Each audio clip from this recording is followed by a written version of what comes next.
After a long battle in court, starting in the 2015-2016 school year, many colleges across America will be instituting something called cost of attendance, which is essentially all of the costs they incur to have their student athletes attend 1 year of school. That means colleges need to come up with that extra money somehow, and they need to do it fast. At big schools, this is just an extra expenditure.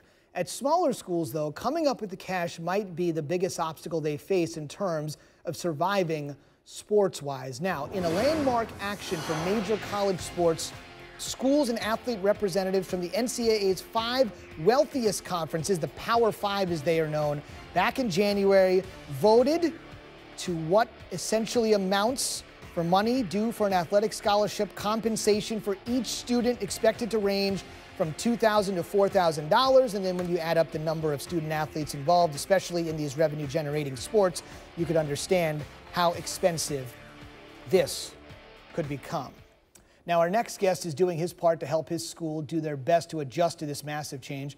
Rick Stockstill is the head football coach at Middle Tennessee State University and willingly deferred a $100,000 bonus owed to him to help the school offset the cost of attendance we talked about by kicking that money back into the school.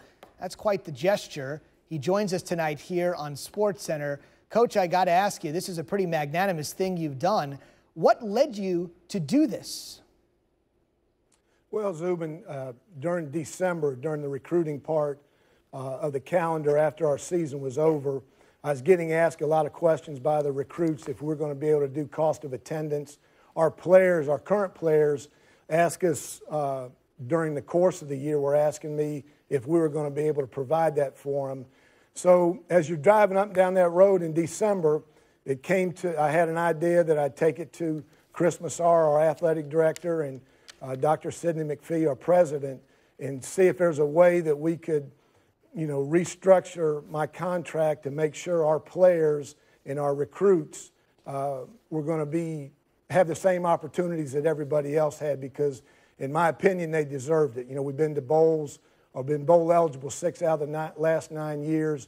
Our APR is 992, and we're graduating our guys at a high level. So I just wanted to do my part, anything I could, to ensure that our players and our recruits got what they deserved. That's incredible. The $100,000 at a school at your size is certainly going to go a long way and will probably resonate far beyond just the football program. I got to ask you, though, because as you know, unfortunately, the NCAA is now getting to a have and have-not situation in terms of resources.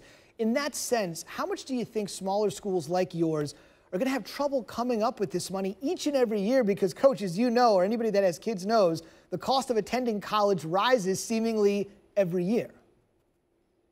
Yes, sir. It's going to be difficult. There's going to be some tight times for everybody at our level. And you go back a year ago when the NCAA allowed us to provide the athletes unlimited meals. Last year was the first year we could do that. Well, we were able to give our guys 3 meals a day, 3 meals a week, an extra meal a week during the course of the season. We didn't have enough money to do that in the spring. So, just little things like that, you throw that into the big picture of what it costs for an athlete to go to school, and now the cost of attendance. We're having to play, team out Alabama out of the SEC, Illinois out of the Big Ten, to help offset some of the cost that we're going to have with the cost of attendance and the unlimited meals. Before I let you go, I got to ask, student athletes have been asking for this for quite some time, going back to the Ed O'Bannon days. We're talking more than 20 years to get these sort of changes implemented. But from guys like yourself that have been around the college game a long, long time, the fellow coaches, your colleagues, what's the reaction been from them when they heard about your gesture? I've heard from a lot of more players than I have coaches.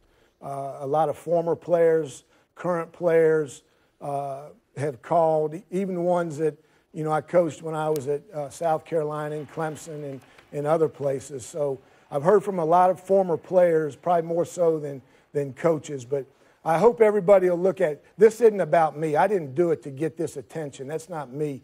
I did it because I want to make sure our players get everything that they deserve, because they're doing everything right on and off the field here. And I just wanted to do my part or anything I could to ensure that we're going to be able to provide this benefit to them.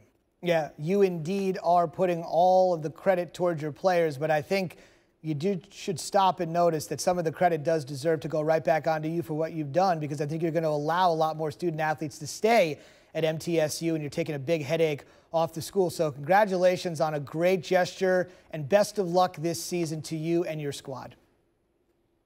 Thanks, Zubin. Appreciate you having me on. You got it, sir. Thank you.